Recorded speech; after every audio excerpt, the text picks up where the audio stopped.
amis, bienvenue sur mon channel Lala Tarot Reading. Donc aujourd'hui on va faire une lecture bonus pour les personnes du signe zodiaque Poisson.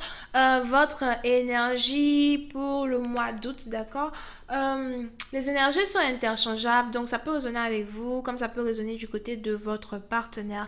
Et si ça ne résonne pas des deux côtés, ça veut juste dire que je n'ai pas de message pour vous aujourd'hui. Alright. La suite de cette vidéo sera disponible sur Vimeo. Pour tous ceux qui sont intéressés, vous pouvez toujours cliquer sur le lien en bas de la vidéo pour avoir accès à la suite. Pour tous ceux qui voudraient avoir une consultation avec moi, n'hésitez pas à m'envoyer un email et je pourrai rentrer en contact avec vous pour vous mettre sur mon emploi du temps, ou vous pouvez toujours cliquer sur le deuxième lien pour réserver votre consultation avec moi, d'accord? Donc voyons voir maintenant ce qui se passe ici avec les poissons pour le mois d'août. Hi angels, please give me a reading for my Pisces, please, for the month of August 2019. Can you please have a reading for my Pisces for the month of August 2019? Thank you so much.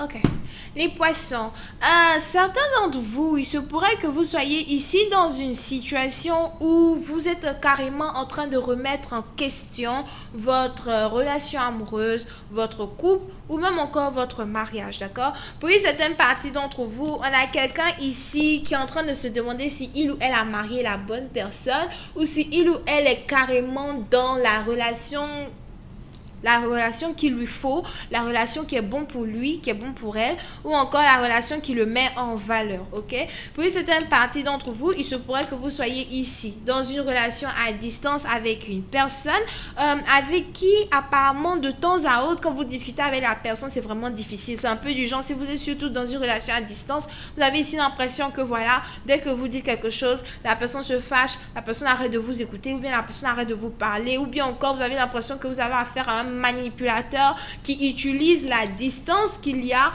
entre vous deux pour vous faire du mal ou bien pour vous rendre triste au fait. Ok, on a quelqu'un ici qui a l'impression qu'il se sent triste. Pour une certaine partie d'entre vous, il se pourrait même que vous ayez ici commencé à recevoir certains messages de certains amis que vous avez en commun avec votre époux, votre fiancé, votre copain, moi je ne sais pas. Et vous avez ici eu certains échos sur comme quoi, oui, apparemment votre partenaire peut-être il est à distance de vous, mais il vous trompe. Pour une autre partie d'entre vous, il se pourrait même que vous avez eu des messages ici de certains amis qui vous disent qu'ils ont peut-être déjà vu votre partenaire avec quelqu'un d'autre, ou bien qu'ils ont vu votre partenaire être plutôt proche avec une autre personne, ok? So, pour une certaine partie d'entre vous, vous êtes carrément en train de remettre en question les émotions que vous avez pour cette personne, la passion que vous avez pour cette personne. Pour une certaine partie d'entre vous, cette personne-là dont je parle ici, c'est quelqu'un peut-être que vous connaissez depuis votre passé, quelqu'un que vous connaissez depuis peut-être, je sais pas pourquoi le mot 10 est venu here. C'est peut-être quelqu'un que vous connaissez peut-être depuis 10 ans, 5 ans, 2 ans ou 3 ans, d'accord?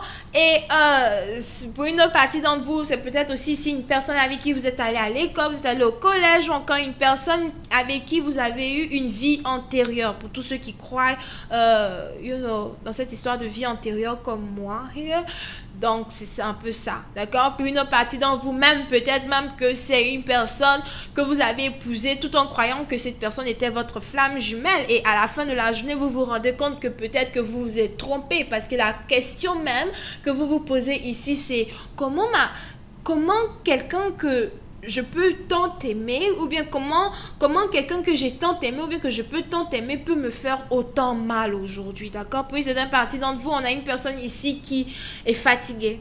Je vois ici une personne qui est fatiguée. Pour une certaine partie d'entre vous, vous avez même ici l'impression que vous êtes la seule ou bien le seul à mettre beaucoup d'efforts dans la relation ici pour faire avancer la relation. Vous avez ici même l'impression que vous êtes la seule et le seul à réellement essayer peut-être garder le mariage, garder le couple, faire les efforts. Et on a quelqu'un ici qui est fatigué. Puis une autre partie d'entre vous, si vous êtes ici dans une situation avec une personne à distance, vous avez ici l'impression que vous en avez marre d'être avec la personne à distance. Surtout même si vous êtes marié à la personne, peut-être depuis même que vous êtes marié, vous êtes toujours à distance, à distance, à distance. Vous vous dites, attends, mais pourquoi je me suis mariée avec lui si à la fin c'est pour qu'on soit tout le temps séparés comme ça? C'était même mieux que je sois célibataire pour garder mes options ouvertes. Les gens qui aiment se marier pour montrer aux autres que oh, c'est trop beau, on est trop amoureux là. Voilà, c'est ça. Anyway, so pour certaines parties d'entre vous, il se pourrait donc que vous ayez ici certains amis qui ont déjà commencé à vous qui ont commencé à vous donner certains conseils qui sont peut-être bons à considérer, mais à la fin, c'est vous qui prenez le choix, d'accord? Donc, vous avez ici des amis qui ont commencé à vous conseiller comme quoi, écoute, si tu vois que ça ne marche pas, si tu vois que c'est la déception, si tu vois qu'il te ment, si tu vois que ça c'est pas bon, même s'il y a la bague, même si je sais pas, divorce, sépare-toi, laisse-le tomber, ok? Puis certaines parties d'entre vous, il y a quelqu'un ici qui s'accroche à une personne qui est déceptive. C'est un peu comme si la personne là même dont je parle ici là, son prénom, non, son prénom. Mais si je dis nom de famille, c'est comme si tous les membres de sa famille sont pareils. C'est comme si la personne même si dont je parle là, son prénom là, c'est la déception. C'est comme ça qu'il est depuis 10 ans. C'est comme ça qu'il est, n'a pas changé, toujours déceptif. Puis c'est une partie dans vous-même. Il se pourrait ici que vous ayez ici attrapé peut-être même votre partenaire plusieurs fois en train de vous tromper ou bien en train d'être avec une autre personne et vous avez toujours trouvé des excuses ou bien vous avez toujours essayé de camoufler les défauts de quelqu'un qui ne vous ressemble pas, de quelqu'un qui ne vous valorise pas. Et à la fin de la journée aujourd'hui, qu'est-ce qui se passe? C'est que vous avez des amis qui vous aiment, des amis qui vous considèrent. Bon, je ne ressens pas ces amis-là comme des gens jaloux, je ressens plus ces amis-là comme des gens qui vous considèrent, qui sont ici en train de vous dire, écoute, moi je pense qu'il est réellement mieux pour toi de laisser tomber, il est réellement mieux pour toi d'avancer. Est-ce qu'on peut avancer? Est-ce qu'on peut passer à quelque chose d'autre? Est-ce que, voilà, je ne sais pas, une nouvelle histoire, un nouvel amour, est-ce qu'il n'y a pas une autre option ici que tu peux observer? Oui, certaines parties d'entre vous-même, peut-être que vous êtes ici dans une situation où vous vous rendez compte peut-être que vous avez un ami d'enfance aussi, peut-être qui a recommencé à parler avec vous, peut-être quelqu'un avec qui vous avez le béguin, et puis vous vous dites que, attends, peut-être que j'ai réellement marié la mauvaise personne, parce que celui que je n'ai pas marié me traite mieux que celui avec qui je suis. Pour ceux qui ne sont pas mariés, excusez-moi si je continue de dire marié, mais c'est un mot. Ça peut être aussi copain, concubinage, les trucs comme ça, d'accord? Alright, so... voyons voir si je peux avoir un peu plus de détails sur cette lecture.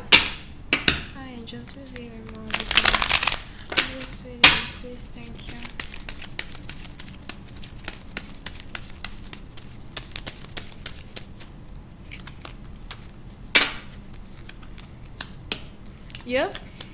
Pour certaines parties d'entre vous, si vous avez ici un voyage qui se prépare, ou bien encore même si vous êtes, comme je vous l'ai dit, dans une relation à distance et vous devez peut-être voyager pour aller voir votre partenaire, ou bien votre partenaire doit voyager pour venir vous voir, venir vous rendre visite, il se pourrait que ce voyage-là soit retardé, ou même que vous êtes ici en train de repousser un voyage, ou bien vous avez ici décidé vous êtes en train de réfléchir. Est-ce que je veux réellement aller le voir? Ça peut être pour rendre visite à la personne, comme ça peut être aussi un voyage où vous voulez carrément aller vivre avec la personne, d'accord? So, pour certaines parties, donc vous êtes ici dans une situation où vous vous dites, ok, est-ce que ce sera un bon investissement pour moi pour voyager, pour aller être avec cette personne-là, alors qu'à la fin de la journée, c'est quelqu'un qui, du genre, a toujours été déceptif, a toujours menti, n'a jamais été honnête et a toujours été, frivole, on dirait une girouette. Le vent souffle à l'est, tu es là-bas. L'ouest, tu es là-bas. On ne sait même pas tu t'en vas où. Hein?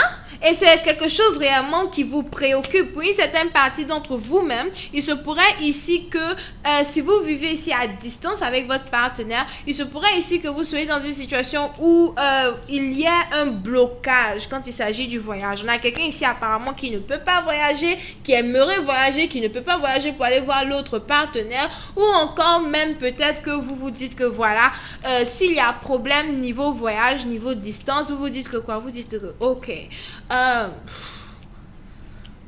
ça ne peut pas marcher. Ça ne peut pas marcher si je ne peux même pas voyager pour aller venir te voir. Ça ne peut pas marcher si je ne peux pas être avec toi. Pour une certaine partie d'entre vous, vous ne pouvez même pas être avec votre partenaire ou voyager pour aller être avec votre partenaire à cause du manque de finances, à cause du fait que voilà, il y a peut-être ici des investissements. Je ne sais pas c'est qui ici. On a quelqu'un ici qui a des investissements qui sont bloqués ou on a quelqu'un ici qui a investi son argent dans certains voyages here et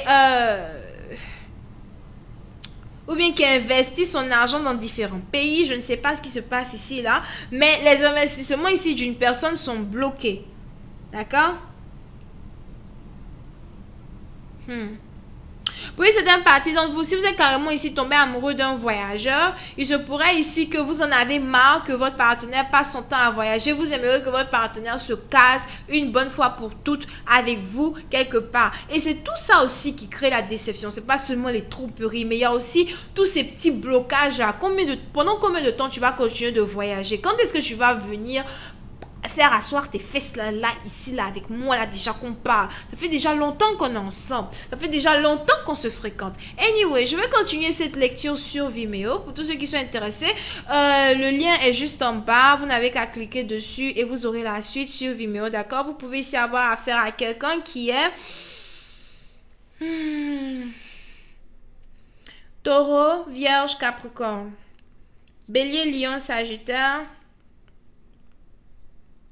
Poisson. Ok? Donc voilà, c'est tout ce que j'ai pour vous. Bisous et bye bye.